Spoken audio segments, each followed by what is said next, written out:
Gente, vamos começar, tá? Vocês estão vendo aí que o material de hoje, ele vai muito na perspectiva de organização do texto. Nós já chegamos em uma fase em que nós já entendemos o que é uma dissertação, né? O que é essa estrutura. Mas é algo assim muito elementar a se colocar na questão do planejamento da produção. O que eu tenho percebido ainda? Algumas dificuldades de encontrar o argumento correto para a posição ali da introdução, desenvolvimento da conclusão. Nós precisamos entender de forma macro o que a banca espera de vocês, o que a banca espera de mim quando for fazer uma prova que tem uma discursiva. Então, quando eu vou fazer um texto, eu preciso sempre ver que o tema que a banca traz é um problema. Todos os temas, independente do eixo de concurso que vocês vão permear, vocês vão aí pleitear, tem um problema. Então, o tema, ele é disponível para vocês assim, olha, você tem um problema na mão. Como você sabe, como você problematiza e como você resolve esse problema? O que é que você pensa desse problema? Quando nós vamos falar de liberdade de expressão, é um problema. Mas esse problema macro, que é o tema que a banca vem trazer para todo mundo, cada um vai encontrar outros problemas inerentes a esse problema que está no centro. Então, todo tema é um problema. Então, quando vocês vão escrever, você precisa pensar assim, olha, eu preciso pensar por que esse problema acontece. Se eu consigo chegar nessas respostas, nessas indagações, eu começo a construir a minha discussão. Eu começo a construir ali as minhas teses. Eu começo a construir aquilo que eu vou colocar em exposição enquanto argumento. Então, veja só. Antes de mais nada, nós precisamos de um elemento básico, compreensão.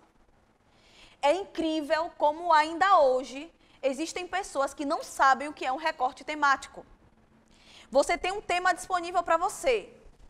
Se você vê o tema de 2017, salvo engano, que foi sobre a doação de órgãos no Brasil. E o tema doação de órgãos ou o quê? Os desafios da doação de órgão.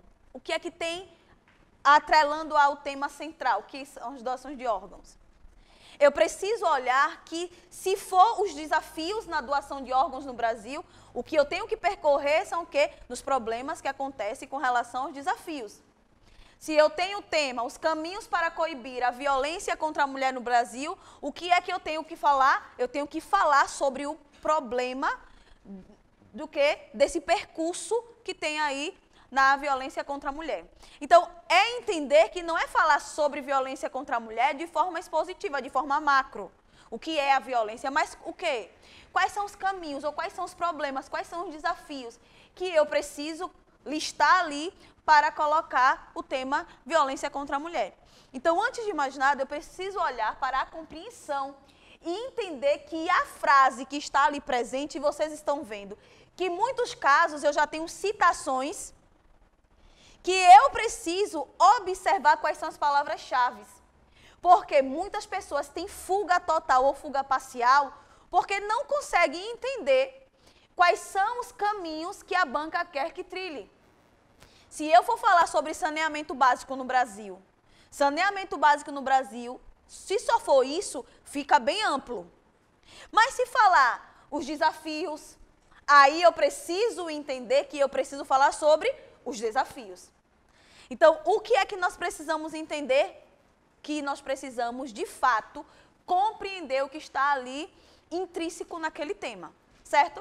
O segundo passo de um planejamento de texto é pensar sobre o tema e responder. Coloquei algumas indagações aqui, eu acho fantásticas essas indagações. Qual é o problema social, político, científico ou cultural em questão? Vocês já observaram que a discursiva, ela dá um problema. Porque senão poderia mandar você fazer um poema, construir uma música, construa aí uma crônica, construa aí uma fábula, mas não, quer uma dissertação. Dissertação é exposição. Se a dissertação for argumentativa, é uma exposição com o seu ponto de vista, com a sua argumentação. Porém, veja, quando você está no tema, você está diante de um problema social. É interessante, uma vez um aluno perguntou assim, ô professora, por que esses alunos que tiram notas assim, lá em cima, não sabem qual é o tema? É uma surpresa para todo mundo, acredito aqui que ninguém sabe o tema. Consegue desenvolver um bom texto? A resposta é simples. Porque enquanto pessoa, enquanto cidadã, eu preciso estar ligada nos eixos sociais. Educação, saúde, meio ambiente, segurança pública. Porque assim, independente da proposta que venha trazer com relação à educação, com relação à saúde pública, com relação à segurança, eu vou saber mais ou menos como percorrer. Então, essa prática que eu fico no foco, gente, pratique, gente, façam, gente, pesquisem, gente, assim, da mesma intensidade que às vezes nós temos na busca por exatas, por cálculo, vamos também trazer essa proposta da discursiva para esse treino mesmo, porque quanto mais você treina, entra no automático. Chega na hora da prova, é automático. Você sabe que ali você tem que colocar um conectivo, você sabe que ali você tem que contextualizar, você começa a fazer relações com várias coisas que vocês foram vendo no meio do caminho. Então, assim, se eu tenho um problema social, eu preciso entender que esse problema social, político, científico, cultural, ele tem uma questão. Se existe um problema, é porque outros problemas estão enraizados nele. Se eu tenho uma desigualdade social num país, eu preciso entender que essa desigualdade social acontece porque outros problemas estão aqui nessa pirâmide. Se eu tenho o problema da gravidez na adolescência, é porque outros problemas estão desencadeados aqui com esse problema macro. Então, percebam, vocês precisam estar ligados, porque é a atualidade. Vocês precisam estar ligados nesses eixos sociais. Porque o tema é uma surpresa para todo mundo. Mas a gente já começa a imaginar, cara, se vier com meio ambiente, se vier falando sobre violência contra animais, se vier falando sobre sustentabilidade, se vier falando sobre os desastres ambientais, o que é que eu sei sobre? O que é que eu sei sobre o impacto, a influência do Rio São Francisco para a sociedade? O que é que eu sei? O que é que eu entendo um pouco de geografia? O que é que eu entendo um pouco de história? Então, se você não estiver atrelando a discursiva com esses outros contextos, infelizmente não vai ser um resultado satisfatório. Mas você perguntou, né? Qual é o problema do tema? Aí você vai se perguntar o seguinte, olha, esse tema que eu coloquei aqui foi um tema de 2019, que o tema foi democratização do acesso ao cinema no Brasil. Acredito que muita gente fez já essa redação, ou já viu, mas se eu tenho democratização do acesso ao cinema no Brasil, a pergunta é, o acesso ao cinema no Brasil é democrático? Ou seja, todas as pessoas, se a Constituição garante, assegura que todas as pessoas têm direito a lazer, têm direito à cultura, todas as pessoas têm direito ao cinema? Tem acesso ao cinema? Na teoria, tem que ter. Mas na prática isso acontece? Então, a pergunta, a problemática é essa. Então, se o problema for o impasse ou o problema ou a dificuldade ou os desafios da doação de órgãos no Brasil, qual é o problema disso aí?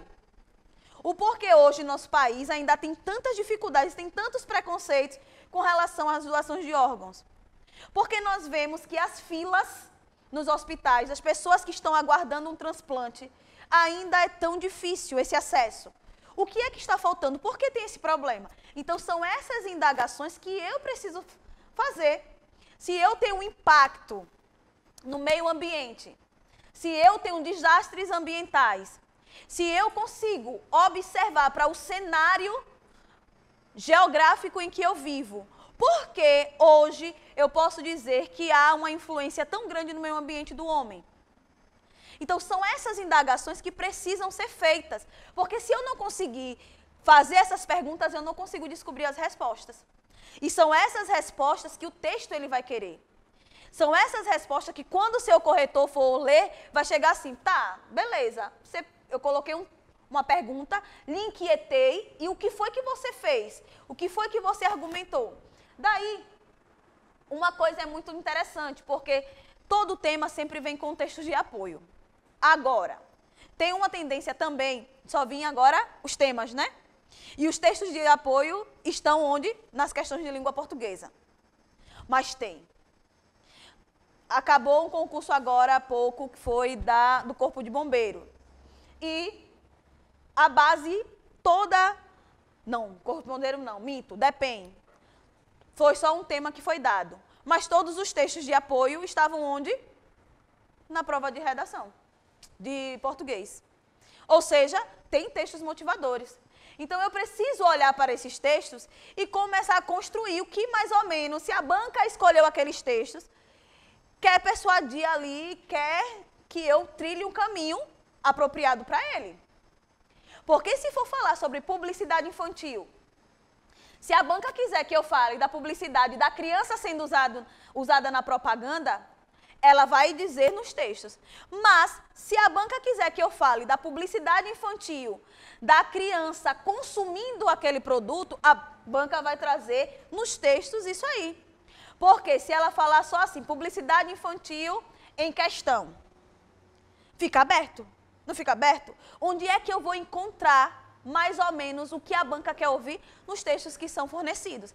Mesmo se na sua prova não tiver textos de apoio, porque agora há uma grande tendência das bancas fazerem isso, trazer só o tema na redação e vocês encontrarem os assuntos relacionados ao tema nas questões fechadas, vocês foquem no que a banca está propondo para que vocês respondam. Aqui. Se você ler os textos de apoio, você vai fazer as seguintes perguntas. Qual a ideia central? Se a publicidade infantil, a ideia central era falar da criança que consome, então eu vou já ter uma vertente por onde caminhar. Mas não, o texto lá, Cleide, ou os textos que estavam disponíveis, a questão era falar sobre a criança que hoje é muito usada no marketing. A criança que é muito exposta hoje nas redes sociais, no YouTube. Então, o que é que eu preciso entender? Qual é a ideia central que ele quer falar? Como esses textos se relacionam entre si? Ou seja, você vai ver que vai ter o texto A e vai ter o texto B. São distintos, mas a proposta é a mesma, o mesmo tema. Então, qual a relação que eles têm? Eu vou encontrar essas respostas quando eu começo a fazer essas perguntas. Eu não tenho resposta se eu não perguntar. Sabe o maior erro? É a gente chegar na redação, olhar o tema e não conversar com ele. Não tem como a gente começar uma redação e não começar a refletir. Por que isso acontece? Tá, mas o que é que você quer que eu fale? Tem que ter, porque se você não fizer essas perguntas, você não consegue problematizar e não consegue encontrar essas respostas. Como se relacionam com o enunciado? Se eu tenho os textos ali envolvidos, eu vou perceber que esses textos têm uma relação direta com o tema. Agora, com base nas ideias já anotadas, pensar em todo o repertório cultural acumulado. Ou seja, você parou, e nós já tivemos essa aula onde vocês pararam para planejar textos, planejar o que você iria fazer com o tema. Organizei, professora, massa. Eu quero falar sobre isso, eu quero falar sobre esse problema aqui. Eu encontrei duas teses, eu encontrei dois problemas.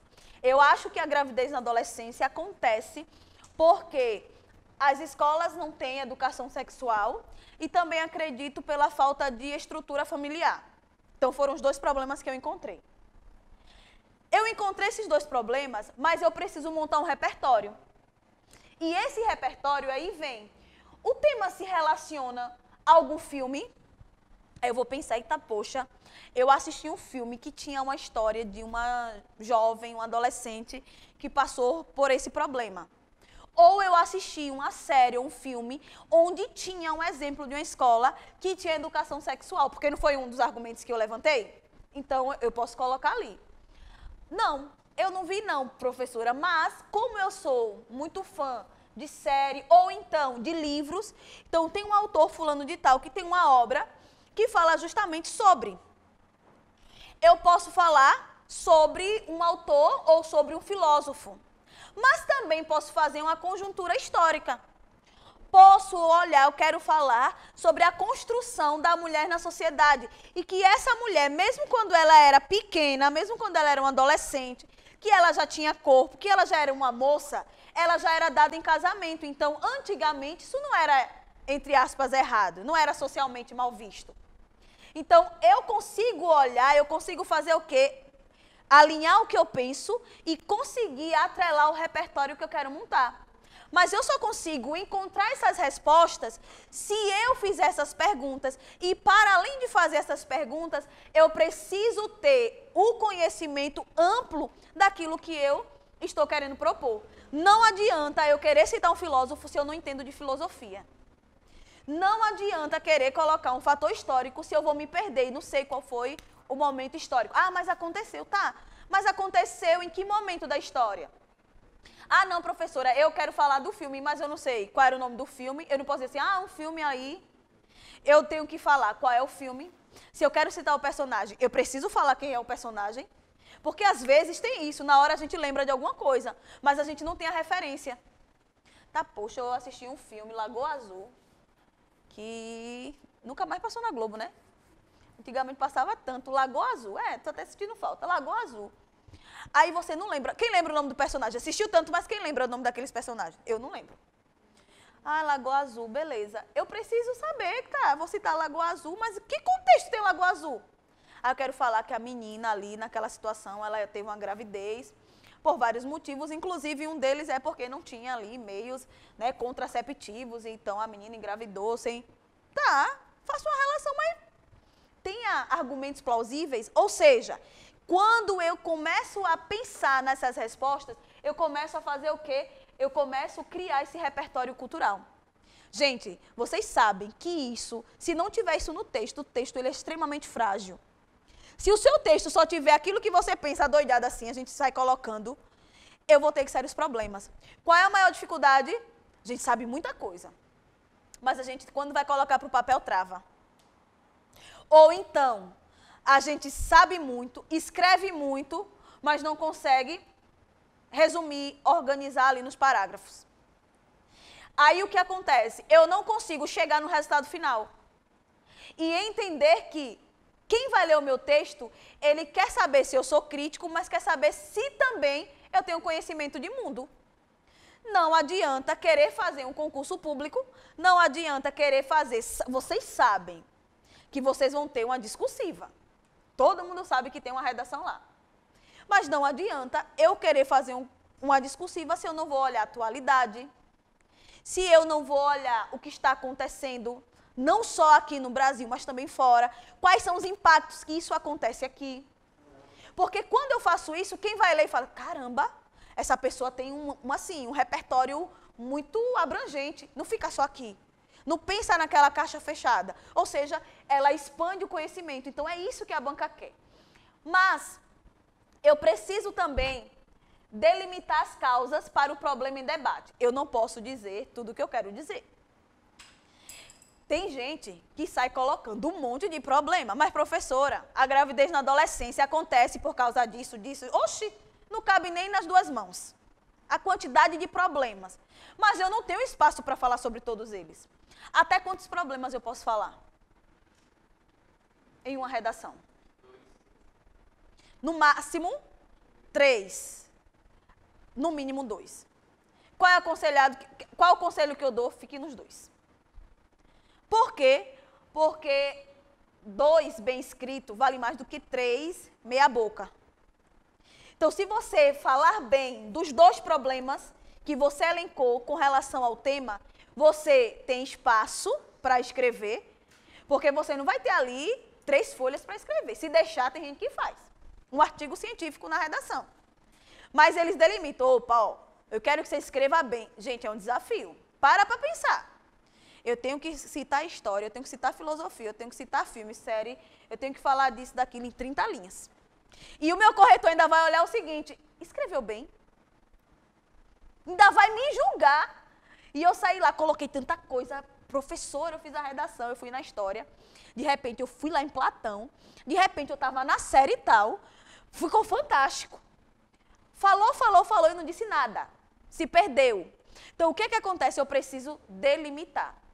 Já sabem, 2 teses, no máximo, máximo, e se realmente você faça 3.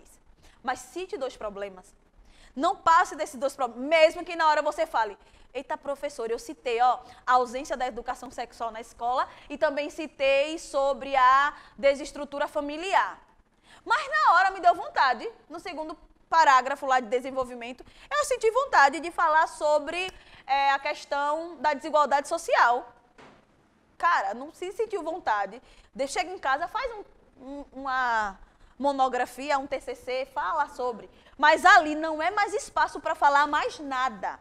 Mesmo aquilo sendo um problema realmente do tema, você não falou lá em cima na tese, você disse quais são as duas teses, e também você não pode abrir do nada um outro argumento, porque aí você vai ter sim uma fuga no seu texto.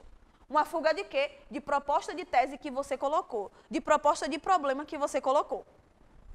Aí vem, lixe as palavras-chave que ajudem a desenvolver essa ideia. É possível pensar que elas serão as ideias centrais do desenvolvimento do texto e, ao mesmo tempo, auxiliarão na formulação da tese. Cara, eu acho a coisa mais linda do mundo, mais linda, quando a gente sabe o que é tese. Aí um professor chegou para mim, Cleise, olha, desde palhaçada. Por quê? Porque eu disse assim, minha gente, hoje em dia, quem não souber o que é uma tese, a menina, Cleise, eu não lembro não, um professor de filosofia. Cleise, olha, desde palhaçada, viu? Porque tese eu estou sabendo agora o que é. Mas no meu tempo de escola, não tinha esse negócio de tese, não. Eu sempre teve tese, sempre foi tese. Problema sempre foi problema. Posicionamento sempre foi posicionamento. Agora, infelizmente, nós não fomos instruídos a aprender a identificar a tese. Mas se eu tenho, vamos raciocinar, raciocínio lógico. Veio o tema da Polícia Militar, CFO, o seguinte, a importância da Polícia Militar para a sociedade. Aí, uma das propostas foi falar sobre a importância da Polícia Militar na educação. Eu tenho um tema que é de eixo social? Lógico. Ah, Cleise, isso é um problema? Quando eu trago um tema assim, a importância de uma instituição, que eu estou dizendo, gente, está muito em foco. E eu acho que a Polícia Civil vem também com relação à Polícia Civil, com relação à sociedade. Mas Polícia Militar, quando eu digo a importância da Polícia Militar na sociedade, vou colocar aqui, na alagoana. Isso é um problema? Aí depois ele vai citar um dos tópicos dizendo assim, a influência ou a importância, não lembro, na educação. É um problema isso?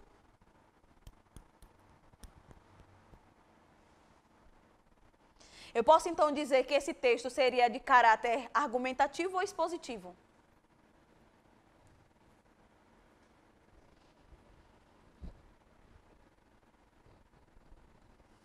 E aí?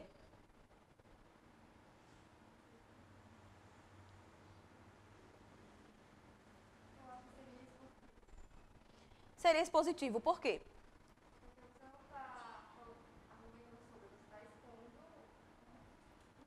E até uma característica, porque se ele já traz os tópicos, ele já está dizendo quais são as teses, ou seja, quais são os posicionamentos que ele quer ali. Se ele quer a influência da Polícia Militar na educação, por exemplo, nós temos aqui em Alagoas a Patrulha Maria da Penha. E a Patrulha Maria da Penha tem um projeto, acho que é Patrulhinha, uma coisa assim, que eles vão nas escolas com projetos educativos. E tem muitos projetos da Polícia Militar que é justamente esse, como também tem da SMTT, por exemplo, na educação no trânsito. É um problema? Não, é uma exposição. Então, primeiro, eu tenho que olhar, o tema é um problema, o tema que vocês vão pegar vai ser um problema. Mas nesse caso em específico não foi um problema. Mas é uma dissertação. Se a dissertação é o quê? Expor. Então, além de eu perceber, eu preciso olhar nessas reformulações de tese. Por quê? Porque quando eu pego essas palavras, a importância, então já estou dizendo, eita, então é uma coisa boa. A importância da educação para a sociedade brasileira, coisa boa. Agora, os desafios, a necessidade, eu já vejo que é o quê? Problema. Então, aqui, além de planejar a produção do texto, fez isso aqui, gente, conseguiu fazer tudo isso aqui, cara, você já tem aí a sua redação praticamente montada e com certeza com nota máxima. Porém, não adianta saber o que colocar, precisa saber como colocar. Percebo uma fragilidade na linguagem muito grande. Por quê? Porque nós temos, eu acredito que todo mundo aqui, não vou ser hipócrita, ninguém aqui vai ser hipócrita e dizer que respeita a língua formal, normativa, todos os momentos. Porque parece que o falar certo, entre aspas, da língua formal é sinônimo de língua portuguesa. Parece que língua portuguesa, o sinônimo de língua portuguesa é língua culta, norma culta. E não é. Norma culta é uma variação da língua portuguesa. Mas a linguagem coloquial também faz parte da língua portuguesa. Porém, qual é o problema aí? O problema é quando eu não consigo perceber as adequações sociais que eu vou ter com a língua. Se eu estou em um ambiente entre amigos, claro que a minha linguagem vai ser extremamente informal. Se eu estou com a minha família, a minha linguagem vai ser o quê? Apropriada àquele ambiente. Mas se eu estou numa entrevista de emprego, eu preciso o quê? Usar uma linguagem formal. Se eu estou na redação, vou ter que usar uma linguagem normativa. Aí vem sinônimos e estruturas gramaticais para substituir vícios de linguagem. Veja só. O que eu vejo muito nos textos ainda hoje? Repetição de termos. Há uma fragilidade tão grande. Gente, não é feio hoje, que vocês estão nesse processo de construção de argumentos. Pesquisar não, gente, no Google. Sinônimo da palavra tal. Pelo contrário, você está sendo tão inteligente, porque você vai estar conhecendo palavras que o seu concorrente não conhece. E dentro de um contexto, você usar essas palavras são diferenciais. Eu, quando estou desenvolvendo qualquer texto, oxe, meu Google já fica aberto, sinônimos. Porque eu gosto de incrementar, eu gosto de pegar, já usei tanto, já usei esse verbo, já usei essa palavra, o que é que eu vou usar? Ah, mas isso aqui fica tão clichê se eu usar isso. Cara, pesquisa. Uma vez uma aluna chegou assim, mas Cleise, eu estou com a sensação que eu estou me auto-sabotando. Eu digo, cara, não existe se auto-sabotar porque está pesquisando. Você não pode, na hora da prova, ligar o corretor, ô fiscal, vem cá, por favor. Tem como me dar o celular rapidinho? É rapidinho. Pesquisa eu, então, pesquisa aí a palavra tal. Aí eu não vou poder fazer. Mas, antes, se eu estou na fase de preparar, eu preciso conhecer. Então, o que é que vocês precisam hoje fazer? A tarefinha de casa é, tá fazendo. O Isaac vai trazer o computador para cá, domingo à noite, Isaac. E vai ficar, sinônimo da palavra tal. Não é Isaac, né? É, Isaac. Sinônimo da palavra tal. E ficar anotando. Não tem aquela tarefinha que a gente ficava fazendo, né, na escola? De ficar anotando os verbos, pronto. Agora é anotando os sinônimos. Por quê? Porque tem gente, exemplo, eu coloquei um exemplo bem óbvio. Cidade, custa nada botar município. Aí coloca a cidade, muda. Gravidez na adolescência, gravidez precoce, essa problemática, esse problema. Quando você vai ler, quer ver um desafio? Quer um desafio? Comece a olhar, reler as redações de vocês iniciais. Você vai começar, ou então, comece a ler, peça aos seus colegas para ler as redações deles. Olha, deixa eu ler tua redação aí. Você começa a ficar crítico. Você começa a ficar, rapaz, acho que se tu botasse essa palavra aqui, ficaria melhor. Eu, até hoje, quando eu faço qualquer texto, eu falo assim, mando para meus amigos, dá uma lida aí. Aí meu amigo fala, amigo, olha, acho que a linguagem é mais apropriada aqui, acho que muda esse verbo por esse, eu acho que é verdade, né, melhor. Porque fica mais técnico, mais formal. Então, eu preciso sempre buscar, sempre buscar termos que se assemelham para poder colocar ali. Um professor chegou para mim e disse assim, Cleise, você quer olhar além? Eu vejo que você está muito presa, muito limitada. E eu fiquei, rapaz, o senhor acha? Ele disse, eu tenho certeza. Você quer chegar longe? Você quer olhar novos horizontes? Eu disse, rapaz, quero, né? Você está dizendo que eu tenho? Eu quero. Aí ele fez, suba nos ombros dos gigantes. Minha gente, essa frase, até hoje, todo dia eu fico, suba nos ombros dos gigantes. E na hora eu disse, por que aquele senhor não está dizendo, hein? E eu fiquei, compreensão e interpretação textual. Aí depois eu comecei a perceber que toda vez, tudo que eu fazia, nada prestava para ele. Eu fazia um texto e ele corrigia. Mas porque meus textos, ele faleceu ano passado e eu guardei todas as observações dele. Tinha um monte de perguntas. Por que isso acontece? rapaz, eu não já botei. Mas até a minha resposta, ele fazia uma pergunta com a minha resposta. Chegou uma hora que eu disse, eu vou ficar maluca, que eu acho que eu não estou sabendo não o que eu estou fazendo. Aí eu entendi. Aí chegou um dia, eu disse assim, qual é o seu prazer? Professor, me diga uma coisa. Qual é o seu prazer de ver a cara da gente assim, humilhada? Acho que o senhor tem esse gosto, porque chegou um dia que eu quis chorar. Ele disse, tá uma merda. Eu disse, professor, eu não dormi. Juro, eu olhei assim, professor, eu não dormi. E era uma análise do livro dele. Eu li o seu livro, que eu não entendi nada. A sua linguagem era uma linguagem rebuscada. É uma linguagem inacessível. Minha gente, comecei. Olha, eu chorei mesmo. Todo mundo teve que me acalmar. Eu não ia fazer aquela prova, porque eu fiquei na final da final. Aí ele olhou pra mim e disse assim, acabou? Eu disse, não, acabei não. O senhor é maluco. O senhor tem prazer em ver os outros sofrer. Tem colegas que estão tomando ansiolítico, fiquei, né? Minha gente, eu tava... Aí ele fez, pronto, acabou? Aí eu disse, minha gente, juro, eu me tremia. Eu ia pegar a prova dele, ia jogar assim no lixo. Aí meu amigo disse, Cleise... Eu disse, não aguento, minha gente. Eu tô sem dormir, eu tô sem comer. Aí ele parou e disse assim, tudo isso que você falou eu já sei. Mas eu já sou doutor. Eu disse, tá, poxa. Eu disse assim, o que é que tem que ser doutor? O que é que tem a ver com o senhor é doutor? Tá querendo me humilhar? Ele disse, não.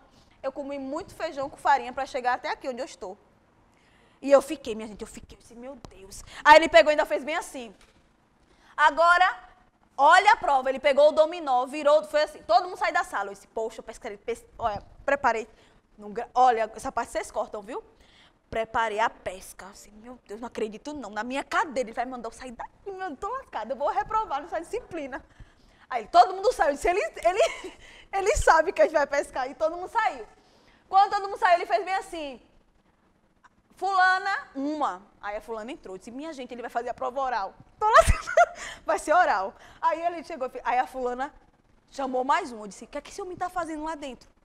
Resumindo, ele chamava, a gente sentava na frente dele, ele com dominó. Repara, minha gente. Eu disse a ele depois, esse professor, o senhor brincou com a nossa cara. Virou dominó e a gente tinha que virar uma peça. O número que desse era o número da prova. Aí o meu foi prova 6. Aí era só uma questão, viu? Com uma das partes do livro que eu disse assim, vai cair isso não, pô. Oxi, tem nada a ver cair. Foi a prova 6.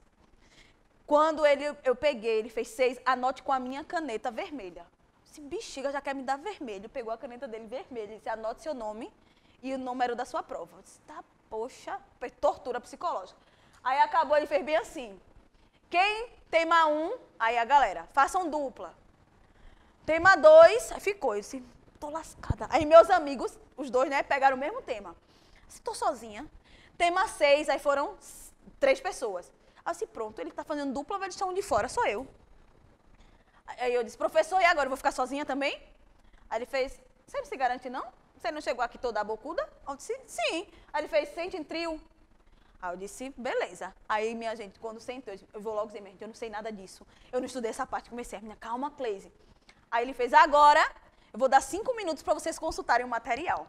Minha gente, as cadeiras voavam. Porque o material, todo mundo saiu, né? Mudou o lugar. O material, eu peguei, arranquei uma folha, juro, arranquei o livro, a folha do livro. Minhas amigas, Cleise, eu disse, cala a boca, que você está lascada mesmo, agora já era. Se ele pegar, não pegar... Mas a gente conseguiu fazer. Ele ficou bem assim, perto de mim. Aí, no final, ele chegou para mim e disse assim, quer ver além? E eu disse, não entendi. E eu consegui passar arrastado, mas passei. Aí ele fez bem assim, suba nos ombros dos gigantes. Ele era o gigante, né? Eu disse, quem é o gigante? Sim, quem é o gigante que você está falando? Aí ele fez, reflita. Aí ele, eu quero você no meu grupo de pesquisa. Sabe por quê? Porque eu gosto de gente assim. Gente assim como? Problemática, arengueira, questionadora, que não se cala. Começou. Todo mundo aqui ficou calado.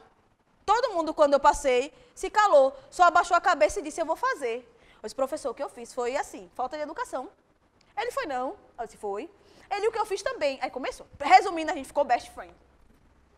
E dali eu entendi. Eu disse, rapaz, eu vou subir o nome desse cara mesmo, viu? Aí eu comecei. Hoje eu estou nos grupos de pesquisa, eu comecei a publicar artigo por conta dele. Aí eu comecei a entender que o segredo é a gente pegar, subir, olhar assim, cara, eu tenho que me espelhar em quem? Eu tenho que segurar na mão de quem? Eu tenho que ler o quê? Eu tenho que ler o que da filosofia? O que é que eu preciso conhecer? O que é que eu preciso? O que é, por exemplo, que o coronel, às vezes o coronel tá aí, o coronel fica dando bem coach, né? O coronel era para ser coach. Mas muitas coisas eu consegui captar quando o coronel fala. Aí quando a professora chega aqui e fala assim, olha, cara, vai lá no Google, pesquisa sinônimos, não é porque falar como aluno está se auto-sabotando, não. É porque eu estou dizendo, cara, você vai ampliar o seu conhecimento, que quando você vê, essas palavras já é habitual para o seu dia a dia. Quando você for falar com alguém, você vai soltar uma palavra e dizer, rapaz, fala direito, fala português, não estou entendendo nada. Por quê? Porque a pessoa vai dizer assim, caramba, cara, tu é sabidinho. O cara não entendeu nada do que tu disse, mas tu é sabido. Então, primeiro passo é estudem assim com força. Reservem. Quanto tempo vocês estudam matemática, física e química? Muito, né? Eu vou pedir, reserve só 10 minutos, não, 10% do que vocês estudam em química e física. Não deixe só para estudar a redação. Quando eu estou na sala, não, eu passo uma redação. Poxa, vixe, que saco. Vixe, meu Deus. De novo, redação. Como se fosse assim, valendo nota, né? Como se fosse na escola para ganhar ponto. Aí vem utilização de pronomes. A utilização de pronomes oblíquos, demonstrativos e possessivos também é outra estratégia. Meu Deus do céu, para pensar. Eu quero falar sobre determinado assunto, estou falando. Gente, vamos ser sinceros. Não tem nada pior, mais cansativo do que texto que tem as mesmas palavras em todo momento. O que é que custa substituir? Olha o exemplo aqui. No texto, era um texto, eu não ia escrever o texto todo aqui, mas tinha a palavra cidadãos. E aqui, esse sujeitando-os, esse pronome oblíquo aqui, está fazendo a relação com cidadãos. Para não repetir, sujeitando os cidadãos, ou os cidadãos sendo sujeitados. Cara, para não fazer isso, o que é que eu coloco? Substituo por o pronome oblíquo. Seus padrões. Seus quem? Dos cidadãos. Então, pega o seu texto e fica jogando esses mecanismos. Porque isso aqui é o quê? Cleise? Coesão. Aí, quando você vai estudar termos anafóricos e termos catafóricos, o que é isso? Termos que antecipam e termos que faz o quê? Que vem fazer uma regressão. Se eu estou falando na questão da catáfora, eu tenho aqui o elemento coesivo antes do elemento depois. Exemplo, se eu estiver dizendo aqui seus padrões, se viesse na frente seus padrões, esse seus está fazendo a relação a cidadãos. Mas o texto apareceu cidadãos depois. Então, o que foi isso? Ele antecipou aqui o termo que ia aparecer depois da sua referência. Mas se aqui apareceu cidadãos e depois apareceu o mecanismo de coesão, o que é isso? Eu tenho esses seus aqui retomando a palavra cidadãos. Então, o meu texto, se vocês forem fazer esse joguinho, pega as redações de vocês. O que vocês fazem? Comecem a olhar isso aí. O que é que eu uso para substituir? O que é que eu usei aqui? Quais foram as palavras que eu mais substituí? E comecem a ver como é que vocês jogaram ela, como vocês distribuíram essas palavras. Aí vem queísmo. Tudo que tem ismo não é legal. Queísmo é um problema seríssimo que nós temos na língua portuguesa. Nós usamos muito pronome relativo, que. E olha como muda. Isso aqui é a mesma coisa disso aqui, semanticamente. Mas a organização é totalmente diferente. Uma vez uma aluna minha fez uma redação e eu disse para ela, eu quero que você conte, você marque, pega um marca-texto, marque quantas vezes você usou o quê? 15 vezes na redação dela. Porque, é assim, que, falou, que, disse, que, sei o que, até a conclusão cheia de que. Aí ela disse, eu disse, aí, o que você acha? Ela disse, professora, eu não tinha observado quanto que eu usava. Eu disse, pois é. Se tem muito que, está dizendo que a estrutura do seu texto não está legal. Então, olha a diferença, olha a versão 1. O funcionário que emitiu a nota fiscal da televisão, olha, o funcionário que emitiu a nota fiscal da televisão, que minha mãe comprou, que se chama João, foi educado e gentil em seu atendimento. Cara, reformulou de uma forma que não tem um quê. Olha aqui. O funcionário João, responsável pela emissão da nota fiscal da televisão comprado por minha mãe, foi educado e gentil em seu atendimento. Vamos ser sinceros, não dá outra cara? Ele disse a mesma coisa, só que de forma organizada. Aí você vai ver, professora, mas a mensagem não foi passada aqui. Poxa, deu para entender que o funcionário que emitiu a nota fiscal da televisão que a mãe dele comprou, que se chama João, foi educado. Não dá para entender? Dá para entender. Mas seria se a gente estivesse batendo papo.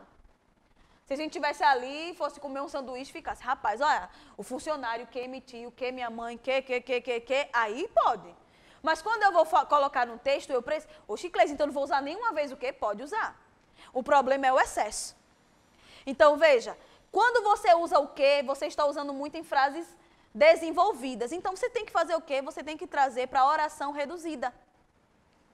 Se você pegar e você olhar o seu texto, você vai ver que esses problemas estão lá.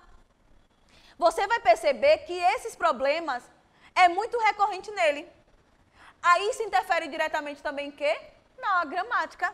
Porque vai mostrar que você não consegue ter uma organização coerente e coesiva de texto. Então não é só, entenda, não é só saber sobre o assunto. Não é você dominar o assunto por completo. É você saber colocar de forma organizada e coerente. Gente, tem textos que dá aquela coisa, caramba, que você se arrepia todinho lendo o texto. Porque são textos que têm início, meio e fim. E a pessoa colocou tanta coisa que você não sabe como conseguiu encaixar tanta coisa ali. Mas que a pessoa não deixou uma lacuna aberta. Quer ver um problema? É quando você chega numa resposta, você começa a falar e você quebra a ideia. Você diz, eita, poxa, eu tenho que acabar logo, já tô sem saco. Quebrou a ideia. Quem está lendo, começa a falar assim, sim, e aí, continue. Não deu para entender bem. Aí agora aqui eu vou colocar o que não pode ter no seu texto. Quais são os termos que vocês não vão mais colocar na redação de vocês. E eu vou explicar por quê. Tenho visto muita recorrência com relação a essa utilização. Essas palavras têm sido, esses termos, palavras e expressões têm sido muito recorrentes e eu vou explicar o motivo de não usar. E se usar, o contexto em que pode usar, certo? Eu vou apagar aqui esse lado, tá? E vou colocar.